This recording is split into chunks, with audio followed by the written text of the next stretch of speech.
Una, salamat po muna sa inyong lahat mga kababayan po natin, yung mga talagang mga Jomcar supporters, solid na talagang ayaw tayong sabihin na wag mong iwan. Salamat ng marami sa inyo. Yung iba po nag-express sa mga comment, yung iba nag-PM sa akin. Ang daming PM po sa akin. Sa personal channel ko, sa account ko, sa ano ko, sa page ko, ang daming mga mensahe po doon. Nandoon mga paliwanag nila. Masasabi ko lang po sa inyo, maraming salamat po sa inyo. Tapos sa ibang mga reactors din ho, na ramdam ko po na talagang alam si Kuya July. So guys, pag-usapan natin ngayon itong mungkahi nga ni Sir July at nagawa natin ng reaction na karaang araw na yung kanyang pag-alis o pagbitaw sa pag-reaction sa Jomcar. So dito guys, pinaliwanag ni Sir July Paunil, no, ang kanyang dahilan, no, kung bakit hindi na siya matutuloy o hindi na siya bibitaw sa pagre-reaction sa Jomcar. Siyempre, may mga dahilan si Sir July. Pero bago tayo magpatuloy guys, mga kababayan, mga kalingap, paki-like naman po itong ating upload video para may share naman po ni YouTube sa iba. At siyempre guys, supportahan po natin si Kuya Bal, si Kalingap Rab at si Ate Edna. So guys, ito, gawa natin ng reaction itong sinabi ni Sir July at dito natin malaman ano ba ang dahilan. Bakit biglang nabago ang kanyang desisyon. Kasi nakaraang araw sa aking mga reaction, sinabi niya na huling pagsasama na natin ito.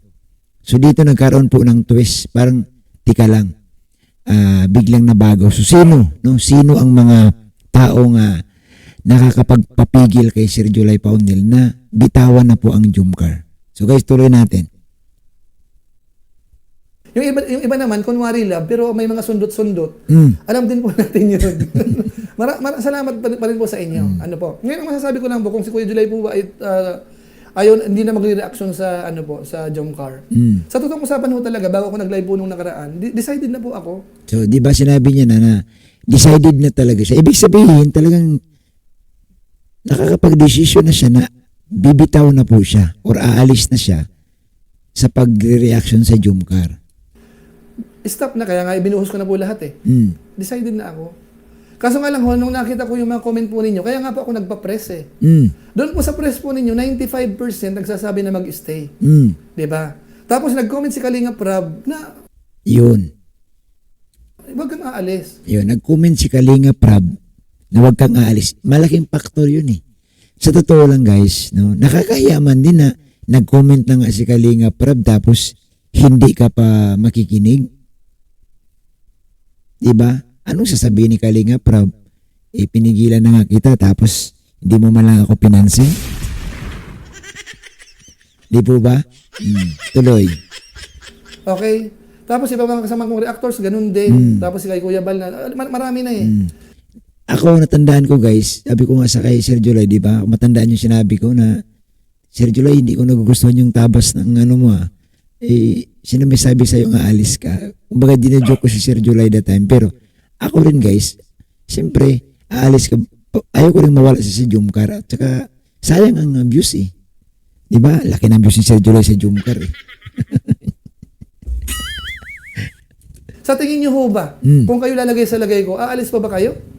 Ako, ito guys, gawa tayong opinion. Ayan. In-invite ko kayo mga viewers. Bigyan nyo guys ng opinion itong sinabi ni Sir July. Ito ulitin natin Sabi niya, alis. Okay? Tapos iba mga kasama kong reactors, ganun din. Tapos si kay Kuya Bal na, marami na Sa tingin niyo ho ba, kung kayo lalagay sa lagay ko, aalis pa ba kayo? Yan. Sa tingin niyo ba guys, sabi nga ni Sir July, ang dami nagme-message sa kanya na positibo na huwag siyang bumitaw, si Kalingap Rab, unang-una, sa live pa mismo, si Kuya Bal nagsasabi at yung ibang mga nakadikit kay mga kabipip ni Sir July na mga reactor na nagsasabi sa kanya na huwag bumitaw. Ang tanong ni Sir July, kung kayo sa kalagayan ko, na marami nang pipigil na huwag kang umalis, aalis pa ba kayo? Kayo guys, mga viewers, sa tingin ninyo, ako kasi ang opinion ko dito, mahirap yung bawiin yung binitawan mo na, pero kung pinigilan ka ni Kalingap Rab, sino ka para tanggihan si Kalingap Rab? Pinigilan ka ni Kuya Bal, sino ka para tanggihan mo si Kuya Bal? Wag na lang yung mga reactor. Yun na lang founder ang magpigil sa'yo. Mahirap naman na hindi mo sundin. Dito guys, dito kung maintindihan ko si Sir July na sabi niya nga, decided na siya pero pwede namang mabago yun. That time siguro, talagang sabi ko nga, heart na heart lang si Sir July. Talagang makita mo naman dun sa kanyang aura that time, no, yung nakarang araw. Pero ngayon, medyo okay na siya. Gwapong-gwapo na, pumopogi na, no? Tsaka, pinkish na yung muka. Nakaraan kasi guys, iba Nakaraan, pinapawisan, parang namumutla, na parang tensyonado at panay punas ng tissue. Ngayon, wala na Ibig sabihin, malaking bagay ang pagpigil at ang pag-comment ni Kuya, ni Kalinga Prab na, Ninong, huwag ka pong umalis sa Jumcar. Then si Kuya Bal nagme-message at marami pa mga supporters niya, mga viewers nagme-message kay Sir July. Yan po ang dahilan. So ang tanong na ni Sir July, kung kayo sa kalagayan ko, o kayo, mga viewers, comment kayo dyan kung napanood nyo to, kung kayo sa kalagayan ni Sir July, aalis pa ba kayo? Ako, sa opinion ko, sabi ko nga ako hindi ako aalis. Pinigilan ako tuloy. Di ba po? Siyempre hindi.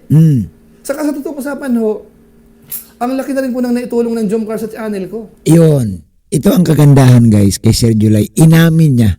Kasi ako guys, hindi man ako. Sa totoo lang, yung sinasabi ni Sir July na aalis, hindi ako maniniwala dun. Kahit naman siguro hindi siya pigilan ni Kalinga Prab Kahit hindi siya pigilan ni Kuya Bal, hindi man yun aalis. Inaamin niya dito. Ito, ulitin natin Ulitin natin guys. Mga reactors, ganun din. Tapos si Kuya Bal na, marami na Sa tingin niyo ho ba, kung kayo lalagay sa lagay ko, aalis pa ba kayo? Siyempre hindi. Di ba po? Siyempre hindi. Saka sa totoong usapan ho, so ito guys, pakinggan nyo. ang laki na rin po nang naitulong ng Jomcar sa channel ko. Ayun. Inaamin niya rin malaki na po ang naitulong ng Jomcar sa channel niya. Ano ang ibig ko sabihin?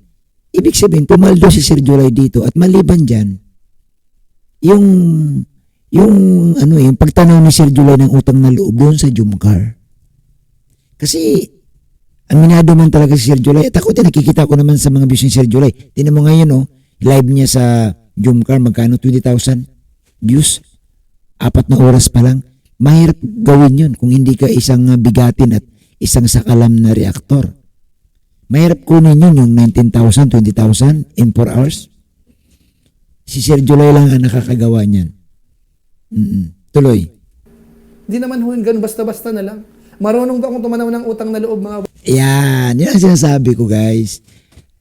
Marunong siyang tumanaw ng utang na loob. Kasi sa sinabi ni Sir July, ako, sa totoo lang ito aminin ko sa inyo, mga viewers, hindi ako maniniwala talaga na aalis. Kumo, nasabi niya lang yun kasi nga sasamaan ng loob. Ikaw kaya guys, lahat naman tayo Kahit ako, kayo, mga viewers, kung kayo masama ang loob, madaling magbitaw, madaling magdesisyon. May kasabihan nga huwag kang gumawa ng desisyon kung ikay galit. Huwag ka pong magdesisyon kung ikay nanggigigil sa galit.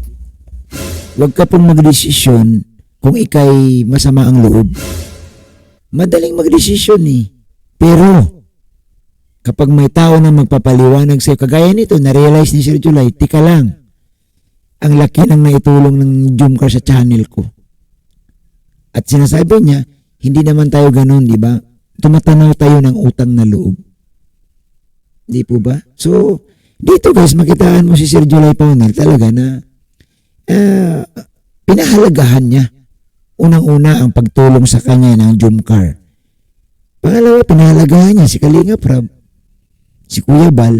Siyempre, alam niyo sa totoo lang, iba po ang ugnayan nila Sir July Paunel at Kalinga Prab at Kuya Bal. Iba yan Kung baga, iba. Basta ang masabi ko ibang-iba. Hindi po yan katulad sa amin na sila si Sir July, iba yan Kumbaga ibang label yan sila. Kumbaga, pang yan si Sir July, pang exclusive.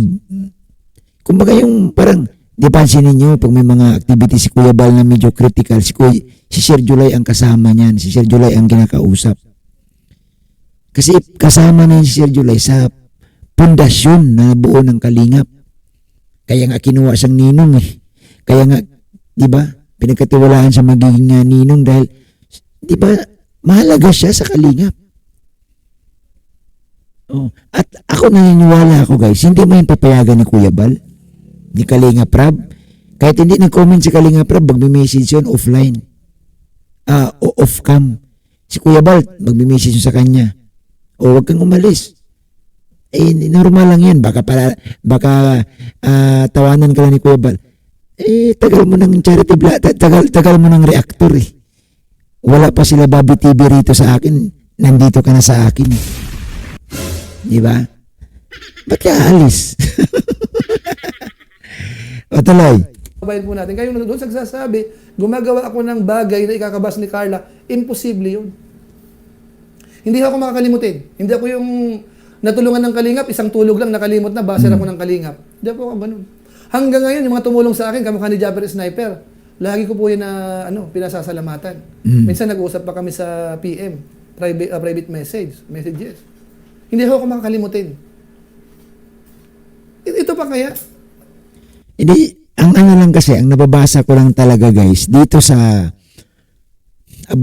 kay Carla, na nababasa si Sir July, no?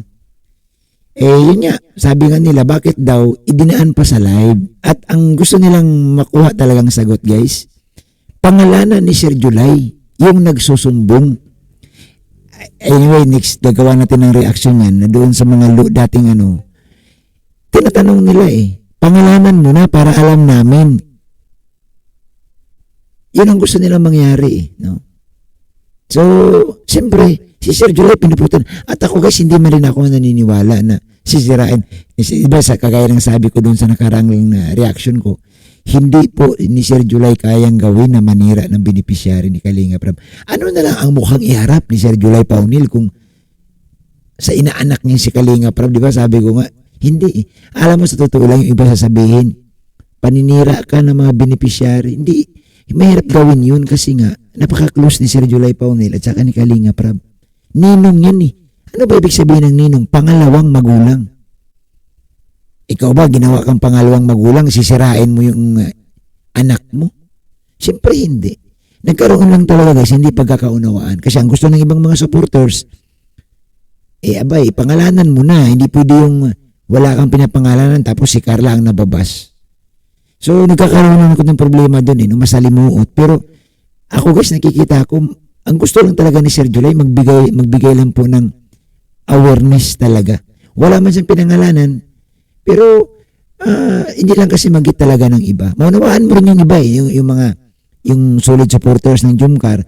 Maunawaan mo din sila kasi nasasaktan sila kaagad. Nakakapagbitaw din sila ng ibang mga salita. Kaya doon, nasaktan din si Sir July. Tuloy. Di ba?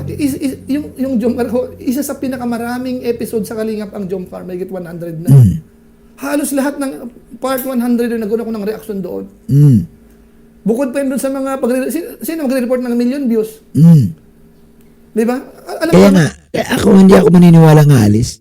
Sino ngayon ang magsasabing, nakailang milyon ang episode ng Jomcar? Wala na Sino magsusurvey?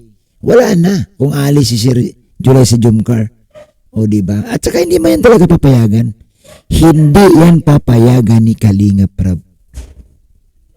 What's my word? Next. Oo.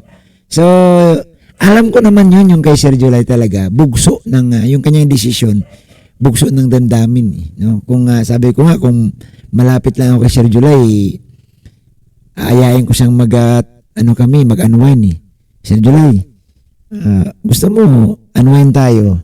Saan mo ba gusto? Magsabi ka lang, sagot ko. Saan mo gusto? Sa bar?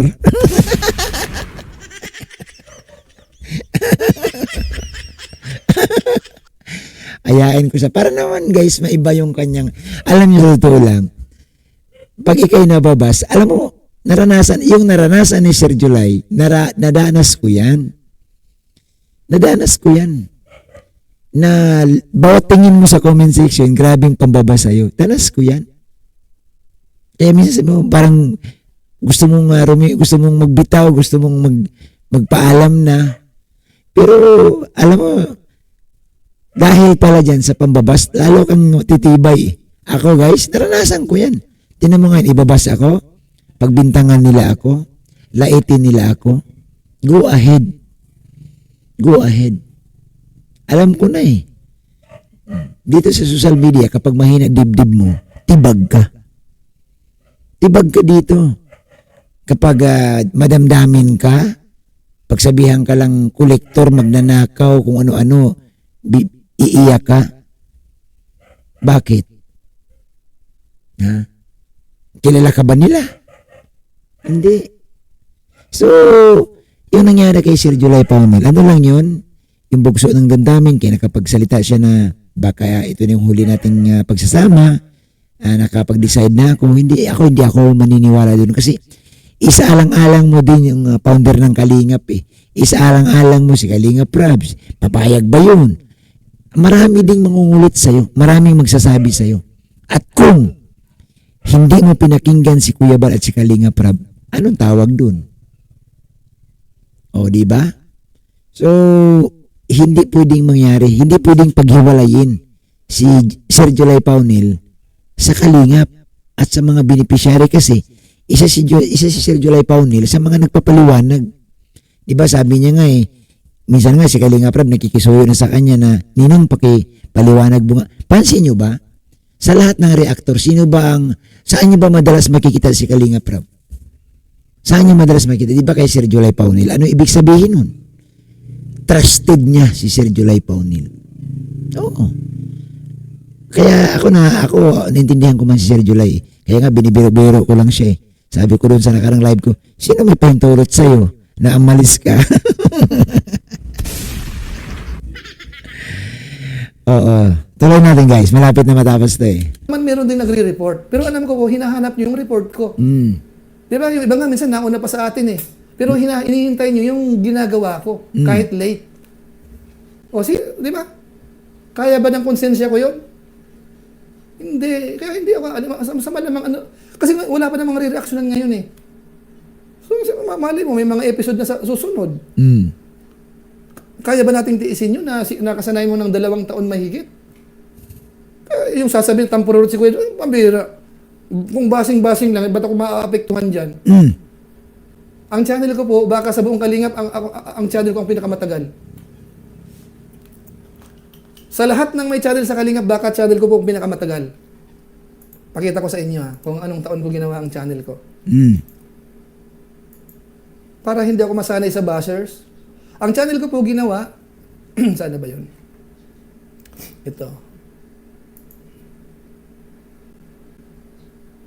2011. Ilang taon pa lang ako noon. Nasa ibang bansa na pa ako niyan eh. July 18, 2011 ako nagkaroon ng channel.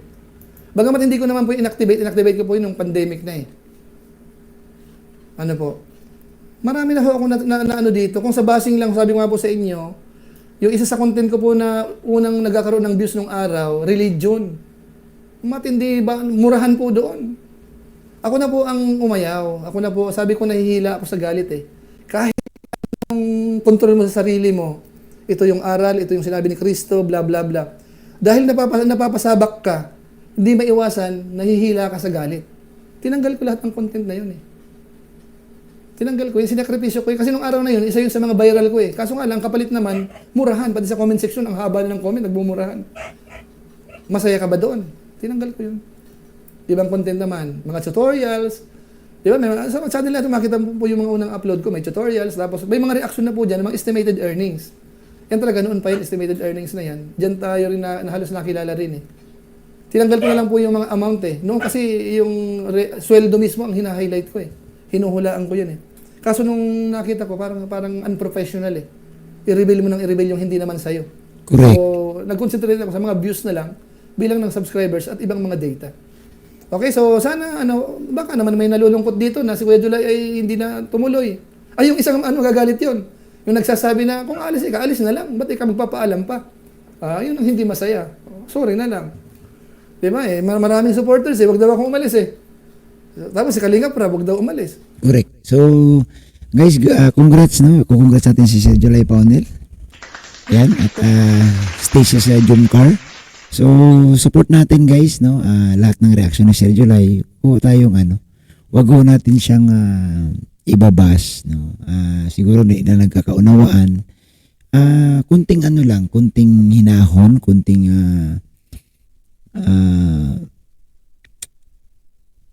laylo sa pagbababas.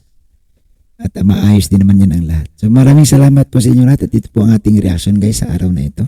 Thank you po at isang mapagpalang araw sa ating lahat.